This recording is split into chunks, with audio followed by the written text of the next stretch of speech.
আপনারা দেখছেন এক টুকরো পৃথিবীর খবর নিউজ বাংলা। আপনাদের কথা নিউজ বাংলার খবর।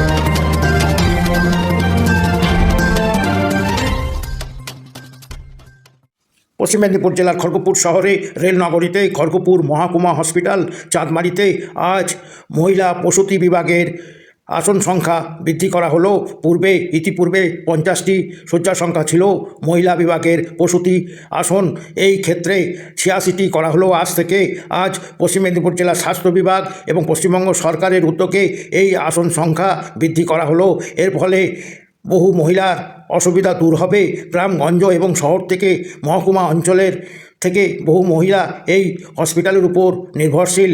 পশ্চিমবঙ্গ সরকারের কাছে আবেদন জানিয়েছিলেন বহু মানুষ। খড়গপুর শহরে মহকুমা হসপিটালে এক টুকরো সূত্রকে জানিয়েছেন হেমা চৌবে, এক টুকরো সূত্রকে আরও জানিয়েছেন এর ফলে মায়েদের অনেক সুবিধা হবে এবং দূর দূরান্ত থেকে আসা মহিলারা উপকৃত হবেন বলে জানা গেছে। ধন্যবাদ সবাইকে। News reporter Shankar, south Bengal থেকে।